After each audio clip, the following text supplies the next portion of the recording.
Senior IPS అధికారి PV Sunil Kumar రాజకీయ వివాదాస్పద వ్యాఖ్యలు చేశారట. మా దళితులు మీ కాపు నాయకుడిని ముఖ్యమంత్రిని చేసుకోండి, మా దళిత నేతల్లో ఒకరిని ఉప ముఖ్యమంత్రి చేయండి అంటూ ఆయన మాట్లాడటం. ఇప్పుడు ఇంతకీ ఆయన వ్యాఖ్యలు చేసినందుక లేదా కాపుల్ని ముఖ్యమంత్రి చేయాలన్నారని కంగారు పడుతున్నారా వీళ్ళు? ఏమంటారు రాజీవ్? సంక్షిప్తంగా దీని మీద కూడా మాట్లాడదాం రాజీవ్ గారు.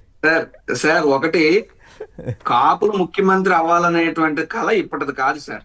కాపు జాతి జనాభా లెక్క తమాషా ప్రకారం కూడా ఎప్పుడో వంగవీటి మోహన్ రావు గారిని అనుకున్నారు, చిరంజీవి గారిని అనుకున్నారు, దాసరి నారాయణరావు గారు లేదంటే పవన్ కళ్యాణ్ గారు కూడా ముఖ్యమంత్రి కావాలని కోరుకున్నారు. అందులో నేనేం కాదంటలా. అవుతానని కూడా చెప్పాడు కదా పవన్ కళ్యాణ్ గారు, అవుతానని కూడా చెప్పాడు కదా, మీరు మద్దతు ఇవ్వండి. అవుతానని చెప్పాడు. కాపులందరూ కుల భావన తెచ్చుకొని పనిచేయాలన్నాడు. కులం అంతా తన వెనకాతలే రావాలని అడిగాడు. అయితే ఆయన అడిగినప్పుడు కులం అంతా కూడా, కులం అందరూ కాకపోయినా కులంలో కొంత భాగం, సామాజిక వర్గంలో కొంత భాగం కాపులేమో పవన్ కళ్యాణ్ రాజ్యాలు ఏలాలనుకున్నారు. కానీ పవన్ కళ్యాణ్ ఏమో చంద్రబాబు రాజ్యానికి రాళ్లు ఎత్తుతున్నాడు. కాబట్టి కాపులు ఒకంత బాధలోనే ఉన్నారు. ఏంటి మన పరిస్థితి ఇలాగైపోయింది, మనం విశ్వసించినటువంటి నాయకుడు ఎలా తయారయ్యాడేంటని. అది పక్కన పెడితే నిన్న పివి సునీల్ కుమార్ గారు మాట్లాడారన్నారు. నేను అడుగుతున్నాను సార్, కాపులు ముఖ్యమంత్రి అవ్వాలని అనుకోవటం అంత తప్ప, అంత పాపమా, అంత నేరమా? ఈ ప్రభుత్వానికి, ఎస్పెషల్లీ చంద్రబాబు నాయుడు గారికి, లేదా రామోజీరావు గారికి, లేదా ఈనాడు, ఆంధ్రజ్యోతో లేదంటే తాలూకా పచ్చ మీడియాకి కాపులు ముఖ్యమంత్రి అవుతారా లేదని పక్కన పెడితే అవ్వాలని ఆశపడటం కూడా మా తప్పేనా? అంటే కాపుల మీద మీకు ఎందుకు అంత వివక్ష? కాపుల మీద మీకు ఎందుకు అంత కోపం? కాపుల మీద మీకు ఎందుకు అంత ద్వేషం? ఒక దళిత నాయకుడు, ఉదాహరణకు ఆయన ఐపీఎస్ గా చూడటమే కాదు, ఆయనకంటూ ఒక ఆర్గనైజేషన్ ఉంది. ఆయన చాలా సేవా కార్యక్రమాలు చేస్తాడు. చాలా మంది యువతకి ఒక చదువుకుని నిమ్న వర్గాల్లో పుట్టి చదువుకుని అంత స్థాయికి వెళ్ళొచ్చు అనేటువంటి అంశంలో పివి సునీల్ కుమార్ అనేటువంటి వ్యక్తి ఎంతో మందికి ఇన్స్పిరేషన్. అటువంటి వ్యక్తి అంబేద్కర్ గారి విగ్రహావిష్కరణకి ఓ ప్రైవేట్ కార్యక్రమానికి వచ్చి అందులో దళితులు ఇప్పుడు అన్ని కులాలు, అన్ని సామాజిక వర్గాలు కలిసిమెలిసి పనిచేసి పైకి ఎదగాలని చెప్పడం రాజ్యాంగ విరుద్ధమా? నేను అడుగుతున్నా, దళితుల మీద ఎంత వివక్ష ఎందుకు? ఇదే మాటలు ఇదే రాతలు మీ నిమ్మగడ్డ రమేష్ మీద రాసే దమ్ము ధైర్యం ఈనాడుకు ఉందా సార్? నిమ్మగడ్డ రమేష్ ఏం చేశాడో మన అందరికీ తెలీదా? నిమ్మగడ్డ రమేష్ ఎన్ని రాజకీయ వ్యాఖ్యలు చేశాడు? ఆ రోజు మరి సర్వీస్ లో ఉండే కదా చేసినటువంటి మాటలు. మరి ఆ రోజు ఎందుకు మాట్లాడలేదు? నిమ్మగడ్డ రమేష్ మాట్లాడితే కమ్మగా ఉంటుందా ఈనాడుకో తెలుగుదేశం ప్రభుత్వానికో? లేదా ఏబి వెంకటేశ్వర్లు ఆయన ఏం మాట్లాడాడు? ఎన్ని మాటలు మాట్లాడాడు? ఆయనకు వర్తించవా ఈ సర్వీస్ రూల్స్? ఆయన మీద రాయరా ఇలాంటి వార్తలు? అంటే పివి సునీల్ కుమార్ ఒక దళితుడు కాబట్టి ఇంత దారుణంగా మీరు వార్తలు రాస్తారా? నేను అడుగుతున్నా. ఏమండి, అప్పట్లో 2019, 14, 19 మధ్యలో ఒక డీజీపీ అయ్యుండి జగన్మోహన్ రెడ్డి గారి మీద ఎయిర్పోర్ట్ లో దాడి జరిగితే అక్కడ సంఘటనలో ఉన్న ఎన్ఐఏ విచారణ ఒక సాక్షి నేను. మేమే ఇంకా బయటికి రాకముందే డీజీపీ స్టేట్మెంట్, ఎవడో ఆకతాయి పబ్లిసిటీ కోసం చేయించుకున్నారు, ఇలాంటి మాటలు అవి సర్వీస్ రూల్స్ కి విరుద్ధం కాదా? వాళ్ళ మీద రాసేటటువంటి దమ్ము ధైర్యం లేదా? నిన్న కాక మొన్న ఆ డిఐజీ గారు ఒక ఆయన పత్యాపారం చేస్తారు. ఏంటి పత్యాపారం? పత్యాపారం అనేటువంటిది సర్వీస్ రూల్స్ లో ఉందా? పత్యాపారం అనేటువంటిది పార్లమెంటరీ భాష. పివి సునీల్ కుమార్ గారు మాట్లాడినేమో రాజ్యాంగ విరుద్ధమా, సర్వీస్ రూల్స్ కు విరుద్ధమా?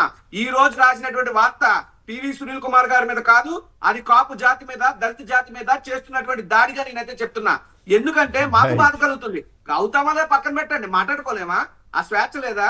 ఈ రోజు నేను పవన్ కళ్యాణ్ అడుగుతున్నా, ఆయన స్పందించాలి. ఈ రోజు Pawan Kalyan being deputy chief minister కాదు, కాపు జాతి బిడ్డగా చెప్పుకునే పవన్ కళ్యాణ్ ఖచ్చితంగా స్పందించాలి.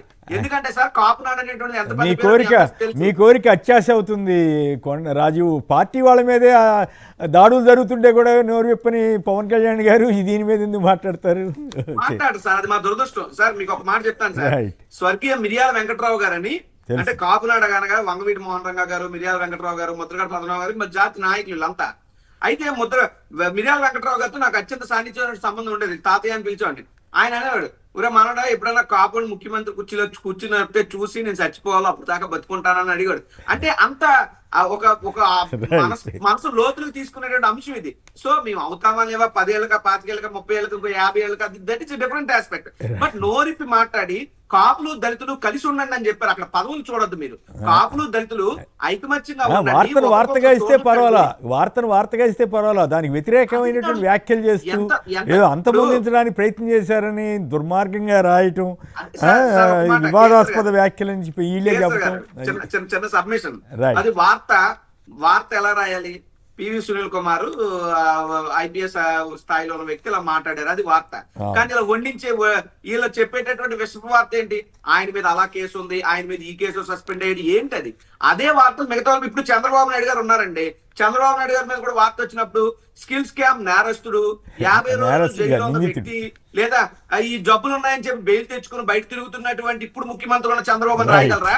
ఓకే అదే ఎందుకు అంత వివక్ష అని అడుగుతున్నాను. Right. దళిత జాతి మీద, కాపు Okay, జాతి time మీద తక్కువ వివక్ష ఉంటుంది. దాడితో ఒక ద్వేషంతో రాసినటువంటి వార్త.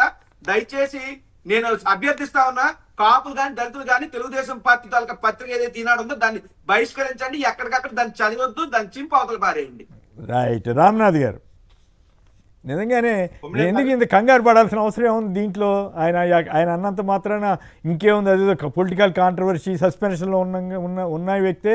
ఆయనకి సస్పెన్షన్లో ఉన్నా కూడా స్వేచ్ఛ లేదంట ఆయనకి. ఇప్పుడు కొమ్మినేని గారు, ఇది టార్గెట్ అయితే పివి సునీల్ కుమార్ గారు కాదు. సునీల్ కుమార్ మీద వీళ్ళందరికీ వ్యతిరేకత ఉండొచ్చు కానీ ఆయన మీద, కానీ ఇక్కడ మాత్రం వాళ్ళు స్పందించిన తీరు చూస్తుంటే తెలుగుదేశం పార్టీ ఆత్మ ఏమనుకుంటోంది అన్నది ఈనాడు, ఆంధ్రజ్యోతి ఈరోజు అంత ప్రయారిటీతో ఆ అంశాన్ని రాయడంతోనే తెలిసిపోయింది. పైగా వార్తగా రాయకుండా ఈయన వివాదాస్పద వ్యాఖ్యలు చేశారు. ఈ సర్వీస్ రూల్స్ కి విరుద్ధమని రిటైర్ అయిన ఐఏఎస్ అధికారులంతా చెబుతున్నారు. మరి ఆ అధికారులంతా ఇదే చంద్రబాబు నాయుడు గాని వేదిక మీదే ఎంతో మంది ఐఏఎస్లు ఐపీఎస్లు ఆయనకు అనుకూలమైన వాళ్ళు, చంద్రబాబు నాయుడు గారు గొప్ప నాయకుడు, ఈయనే సుదీర్ఘంగా ముఖ్యమంత్రిగా కొనసాగాలని ఎన్నోసార్లు మాట్లాడారు. స్వయంగా జడ్జిలు తెలుగుదేశం పార్టీ వల్లే మేము ఈ స్థాయిలో ఉన్నామని స్వయంగా హైకోర్టు జడ్జిలు మాట్లాడిన ఉదంతాలు కూడా ఉన్నాయి. పివి సునీల్ కుమార్ అనే వ్యక్తి ఎక్కడ కూడా కాపులు దళితులు కలిసి కొట్లాడుకోండి, గొడవలు పెట్టుకోండి, ఆధిపత్యానికి దిగండి అని చెప్పలేదు. కలిసి ఉండండి, రాజకీయంగా ఎదగండి అని అంబేద్కర్ గారు కూడా చెప్పారని ఆయనే చెప్పారు. ఈ విషయాన్ని సునీల్ కుమార్ గారే మాట్లాడండి. ఈ రిజర్వేషన్ల ద్వారా పైకి వచ్చిన వాళ్ళు మీరు మౌనంగా ఉండడం కాదు, మాట్లాడాలి. మిగిలిన మీతో పాటు ఉన్న సమాజాన్ని ముందుకు తీసుకురావడం ఎలా అన్న దానిపైన మీ ఆలోచనలు పంచుకోవాలి అని చెప్పారు. కానీ ఈనాడు, ఆంధ్రజ్యోతి పత్రికలే కాదు, తెలుగుదేశం పార్టీ సోషల్ మీడియా పెద్ద ఎత్తున రంగంలోనికి దిగి ఈ అంశం మీద ట్రోల్ చేస్తోంది. ఎందుకు ట్రోల్ చేస్తోంది అంటే టార్గెట్ సునీల్ కుమార్ కాదు. మేము పవన్ కళ్యాణ్ మాతో ఉంటే 15 ఏళ్ల పాటు మేము అధికారంలో ఉండాలని మేము ప్లాన్ చేసుకుంటుంటే వీళ్ళంతా కాపులే ముఖ్యమంత్రి అని చెప్పి లేనిపోని ఆలోచనలు నూరిపోస్తున్నారు అన్న భయం ఒకటైతే, పవన్ కళ్యాణ్ గారిని మేమంతా మావాడు మంచోడు అని అంటున్నామని చెప్పి మీరు చనువుగా అలుసుగా తీసుకోవద్దు. ముఖ్యమంత్రి పదవి దగ్గరికి వస్తే మాత్రం మేము ఎలా రియాక్ట్ అవుతామో చూడండి అని చెప్పి ఈనాడు, ఆంధ్రజ్యోతి రోజు శాంపిల్ చూపించాయి. మీరు ఎక్కడన్నా అనండి కానీ అక్కడికి మాత్రం రాద్దండి అని. వస్తే అంత తీవ్రంగా ఉంటుంది అని పరోక్షంగా హెచ్చరికలు చేశారు. ఇప్పుడు పవన్ కళ్యాణ్ గారు సమాధానం చెప్పాలి. ఆయన సమాధానం చెప్తారు. ఆయన 15 ఏళ్ళు నేను వాళ్ళ దగ్గరే ఉంటానని చెబుతా ఉంటే ఆయన ఇప్పుడు ఆత్మగౌరవం, ఆత్మవిశ్వాసం ఇటువంటివన్నీ ఆయన వ్యక్తీకరిస్తే ఆయనకి గౌరవం పెరుగుతుంది. కానీ ఆయనేమో అసలు ఎక్కడ నోరు ఎత్తట్లేదు కదా, మనం ఏం చేస్తాం? రైట్. ఇది కనీసం సునీల్ కుమార్ చెప్పిన దాంట్లో తప్పే ఉందని అన్నా కూడా రాజీవ్ అడిగినట్లుగా బాగానే ఉంటుంది. కానీ ఆ పరిస్థితి ఉండదు కదా. అంటే పవన్ కళ్యాణ్ గారు స్పందిస్తే కొమ్మినేని గారు కాపులకు ఒక అవగాహన వస్తుంది. పవన్ కళ్యాణ్ గారు కాపులు ముఖ్యమంత్రి కావాలని కోరుకుంటున్నారా, లేకుంటే చంద్రబాబు నాయుడు గారు ముఖ్యమంత్రిగా ఉండాలని కోరుకుంటున్నారా అనేది ఒక క్లారిటీ వస్తుంది. సునీల్ కుమార్ వైపుగా ఈ రోజు పవన్ కళ్యాణ్ గారు నిలవడకపోతే ఆయన ముఖ్యమంత్రి కాదు, కాపులు ముఖ్యమంత్రి కాదు, చంద్రబాబు నాయుడు గారే ముఖ్యమంత్రిగా ఉండాలని కోరుకుంటున్నారన్న అవగాహన చంద్రబాబు గారు, ఆ తర్వాత లోకేష్ గారి గురించి కూడా మనం చెప్పొచ్చు కదా. ఆయన ఆల్రెడీ లైన్లో ఉన్నారంటున్నారు కదా, తప్పేం కాదు ఆయనకి అవకాశం ఉన్నప్పుడు. రైట్.